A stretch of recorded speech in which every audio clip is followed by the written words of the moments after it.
let us summarize what we have achieved. And in fact, we have constructed a solution for our differential equation. And it is most conveniently formulated in terms of polynomials p and q.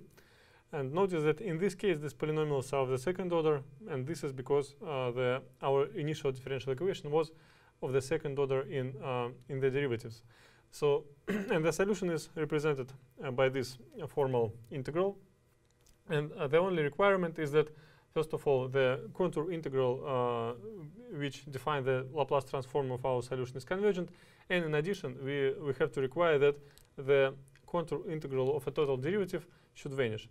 And of course, this can be achieved by several ways. So the most trivial of them are that either, say, this function vanishes at both ends of the contour as long as it is not closed one, or the contour is closed and this function is single valued and takes its value after the contour is passed. So this is the requirement for the solution. And let us now try to apply this technique for the area equation. So as you remember, it's of the following form. And as we have discussed in the very beginning, for this equation, only non-zero coefficients of this 6 is a2, which is equal to 1, and b0, which is equal to -1. So this means that p is equal to t squared and q is equal to -1. And we can write down explicit expression for z. So z equals factor -1, which can be omitted, and z equals exponent of integral p over q dt, which is just integral of minus t squared dt. That is exponent of minus t cube over 3. So finally, recalling our definition of the Laplace transform, we may write down for y of x the following result. And so apparently we have constructed for now it's a formal solution because contour is not defined, but still we have constructed a solution to our area equation, and let us now try to analyze it. So first of all, it's evident that this looks like only one of two linearly independent solutions. And of course, this apparent paradox is resolved by the fact that we actually have a freedom in choice of contour C. And let us see what kind of contour should or can it be. So this is a complex plane of T. And most conveniently, of two options discussed in the beginning of how to make this integral of the full derivative vanish, we will choose the simplest one when the contour goes to infinity and the integrand just trivially vanishes. So we need to analyze which are proper directions in which this vanishing of this function happens as fast as possible. So in fact, these directions are like that.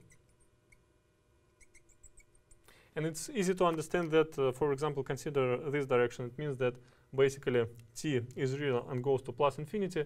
And in this case, expression in the exponent is also real and quickly goes to minus infinity. So this integral converges quite fast at this direction. So, and in principle, we can of course try several ways to define the integration contour. So apparently, the contours which are most convenient are shown on this figure. Let us briefly discuss what does the most convenient mean in this case. You remember that in the previous discussion, we have considered the solution of the following form. This is, of course, still a valid solution, but it is not particularly comfortable to work with this kind of integral. Why? Because it's, and especially at large x, large positive or large negative, it is not very convenient to deal with this type of representation. Why? For obvious reason that this integral has very poor convergence properties. It does converge, but in fact, there are strong oscillations in this integrand, and especially if you want to calculate it numerically, it's problematic, and at large values of x almost impossible.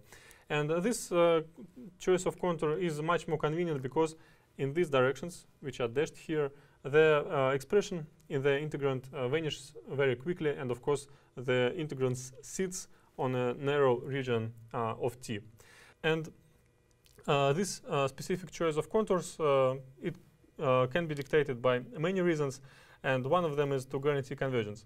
And of course, one of the crucial, another crucial ingredient is that we can, in principle, write now several solutions. Say yi of x equal to integral over gamma I, exponent of x t minus t cube over 3 dt.